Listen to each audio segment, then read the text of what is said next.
Tout le monde s'entend extrêmement bien ici. Tout le monde se kiffe. Moi, je vous aime. Je vous le dis clairement, moi, je vous aime. Et moi, ce groupe, il mérite de faire quelque chose. Je vous le dis clairement. Il y a de la qualité, les mecs. Il y a vraiment de la qualité ici. Individuellement, collectivement, il y a de la qualité. Faut juste... On a ça. De tout faire basculer. On gagne cette petite erreur. On a ça, les mecs. Je vous le dis, on a ça. À ça. Parce qu'on mérite tous. Toi, tu mérites. Toi, tu mérites. Toi, tu mérites. Toi, tu mérites. Toi, c'est toi qui mérites. Ok? Donc moi, je vous dis, hein, on est une famille. Et c'est réel.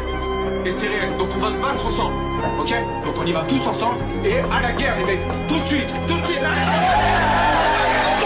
Ces images et ce discours, je sais pas pour vous, mais ça fait bizarre, hein. Moi, j'ai l'impression d'être dans la matrice d'un monde parallèle. Anto qui fait un discours de ouf dans le vestiaire nantais. On a quand même laissé partir, comme un malpropre, une personne exceptionnelle. Enfin, je dis on, le club. Parce que ce discours d'Anto dans le vestiaire nantais avec l'écusson nantais, je sais pas, ça fait bizarre et je suis tellement content pour lui. Parce que la revanche qu'il est en train de prendre là-bas, individuellement parlant, elle est pas petite. Les matchs passent et se ressemblent pour le FC Nantes. Et il est tout le temps désigné par les supporters nantais comme l'homme du match, toute rencontre confondue. C'est un putain de guerrier, il a la dalle tout le temps. Des highlights d'Anto Lopez sur les réseaux sociaux depuis qu'il est parti à Nantes, il y en a plein. Et même si sur la fin de son aventure lyonnaise, il était plus le Anto qu'on est connu, et à l'époque j'avais pas les réseaux pour en parler, mais effectivement je faisais partie de ces gens qui trouvaient qu'encore une fois sur la fin, il nous coûtait plus de points qu'il nous en rapportait. Putain, mais quel gardien, de toute façon vous l'avez vu, en début de saison il était l'invité de Ligue Plus, et dès qu'on lui tend un micro pour parler de l'OL, il y a la larme à l'œil qui monte. Le mec, le club via John Textor. À mon avis, les David Friot, les Laurent Prudhomme et je ne sais qui étaient encore dans l'écosystème lyonnais à ce moment-là. Ils lui ont craché dessus. Et quand je vois ces images-là, je me dis que par moment dans notre vestiaire à nous, ça nous aurait fait pas de mal d'avoir un leader comme lui, même si aujourd'hui, attention, je suis très content du travail qui est fait par Tolisso et Niakate qui sont les nouveaux patrons de l'OL. Mais...